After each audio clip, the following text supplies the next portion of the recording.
है, भारत ने पाकिस्तान का एक और फाइटर प्लेन मार गिराया है। JF-17 को आकाश मिसाइल का इस्तेमाल हुआ है।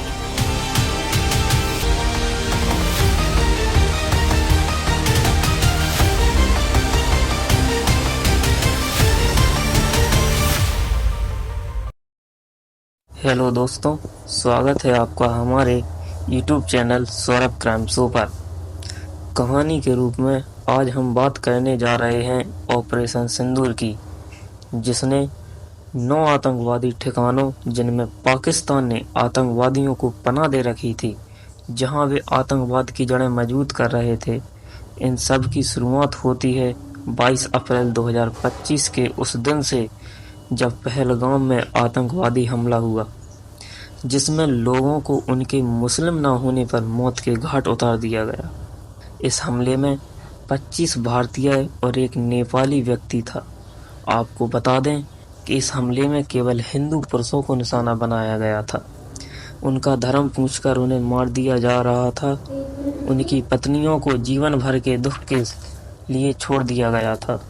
आतंकवादियों ने हिंदू महिलाओं से उनका सिंदूर छीना था, जिसे वे जीवन भर अपने माथे पर सजाती थीं।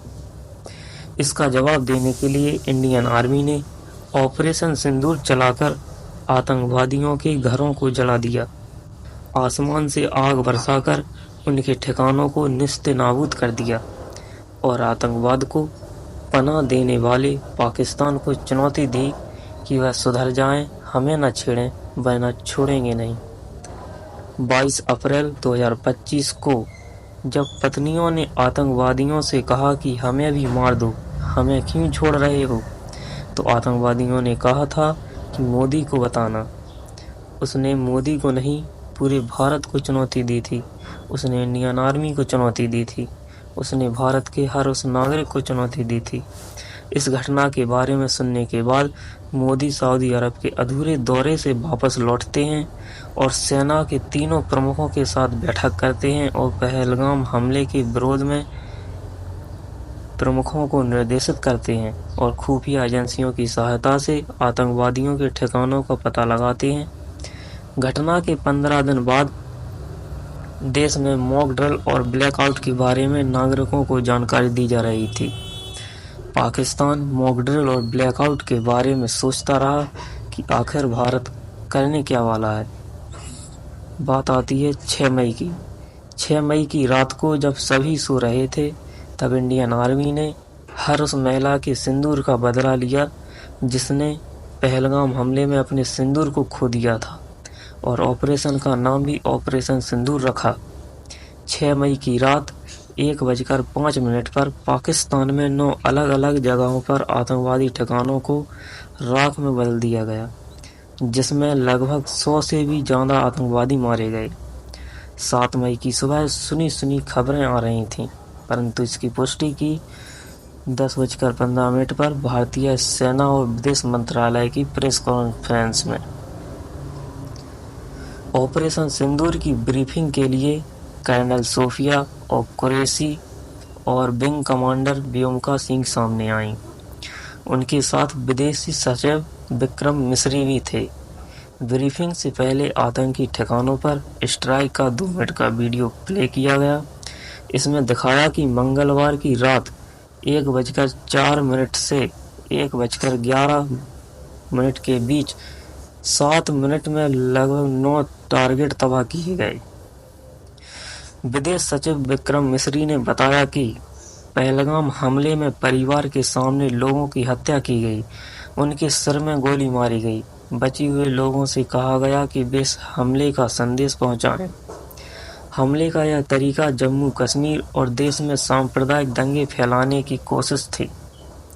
हमले के आरोपियों और इसकी प्लानिंग करने वाले को न्याय के कटघरे में लाना जरूरी था। कर्नल सोफिया कुरैशी ने कहा कि मंगलवार और बुधवार की रात 1:05 से 1:30 बजे के बीच ऑपरेशन सिंदूर हुआ। पहलगाम में निर्दयता से जिन निर्दोष पर्यटकों को मारा गया, उनके लिए यह ऑपरेशन किया गया। हमने पाकिस्तान और पीओके में 9 टारगेट चुने थे और स्ट्राइक मैंने तबाह कर दिया। इन जगहों पर लॉन्च पैड ट्रेनिंग सेंटर्स को टारगेट किया गया।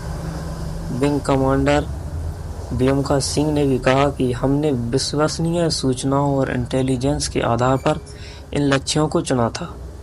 ऑपरेशन के दौरान हमने यह सुनिश्चित किया कि बेगुनाह लोगों और सिविलियन इंफ्रास्ट्रक्चर को नुकसान न पहुंचे।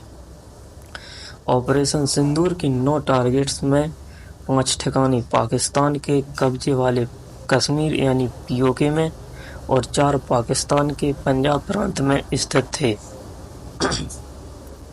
भारत ने यहां 24 मिसाइलों से हमला किया। भारत के ऑपरेशन सिंदूर में जैश ए मोहम्मद और लश्कर ए तैयब के उन अड्डों को निशाना बनाया गया जो भारत में हमलों की साजिशों को और आतंकियों के ट्रेनिंग सेंटर थे, जिन्हें हम एक एक करके विस्तार से बताते हैं। पहला था सवाई नाला मुजफ्फराबाद। LOC से लगभग 30 किलोमीटर दूर इस जगह लश्कर ए तैयब का अड्डा था। 20 अक्टूबर 2024 को सोनमार्ग, 24 अक्टूबर 2024 को गुलमर्ग और 22 अप्रैल 2025 को पहलगाम हुए हमले की ट्रेनिंग यहीं हुई थी। ये एक टेरर लॉन्च पैड की तरह काम करता था। दूसरा सैयदना बिलाल कैंप मुजफ्फराबाद में। ये भी लगभग LOC से करीब 30 किलोमीटर ये जगह POK में है, जहां जैश ए मोहम्मद का अड्डा था। यहां आतंकियों को हथियार चलाने, विस्फोटकों के इस्तेमाल और जंगल में खुद को बचाए रखने की ट्रेनिंग दी जाती थी। ये एक आतंकी ट्रेनिंग सेंटर था। तीसरा गुलपुर कोटली में। ये भी LOC से करीब 30 किलोमीटर ये जगह POK में मौजूद है, जहां लश्कर ए तैयब का अड्डा था।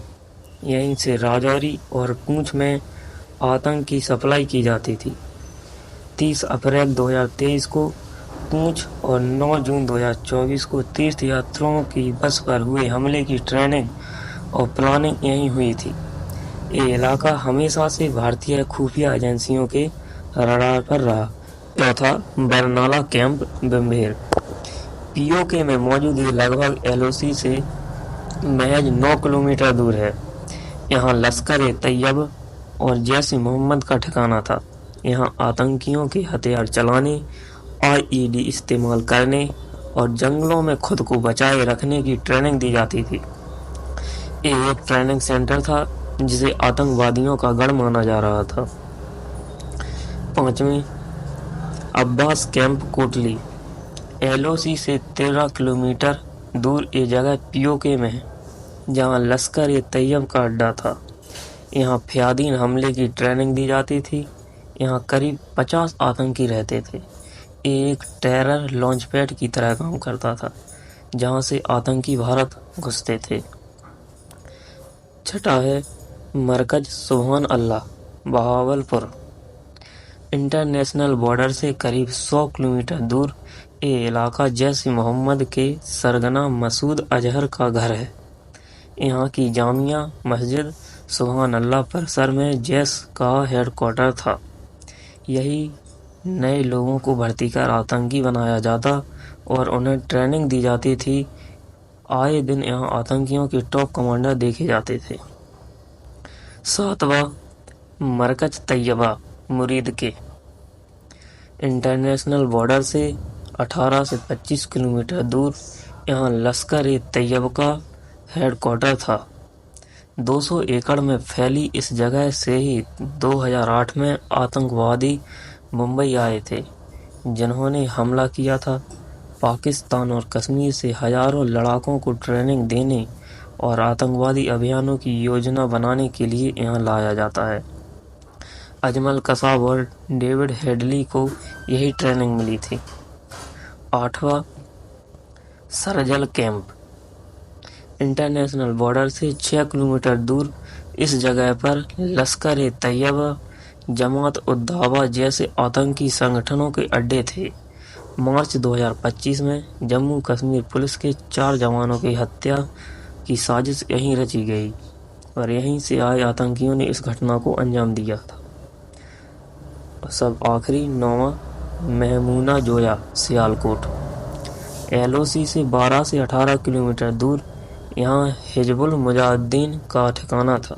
यहीं से कठुआ और जम्मू में आतंक की सप्लाई की जाती थी। इसी जगह पर पठानकोट एयरबेस हमले की साजिश रची गई थी और अंजाम दिया गया था। विंग कमांडर व्योमका सिंह ने जोर देते हुए कहा कि ऑपरेशन के दौरान किसी भी सैन्य प्रतिष्ठान और टारगेट नहीं बनाया गया। भारत ने अपने रिएक्शन में काफ़ी संयम बरता। हालांकि इंडियन आर्मी फोर्सेस पाकिस्तान के हर दुस्साहस का जवाब देने के लिए पूरी तरह तैयार है।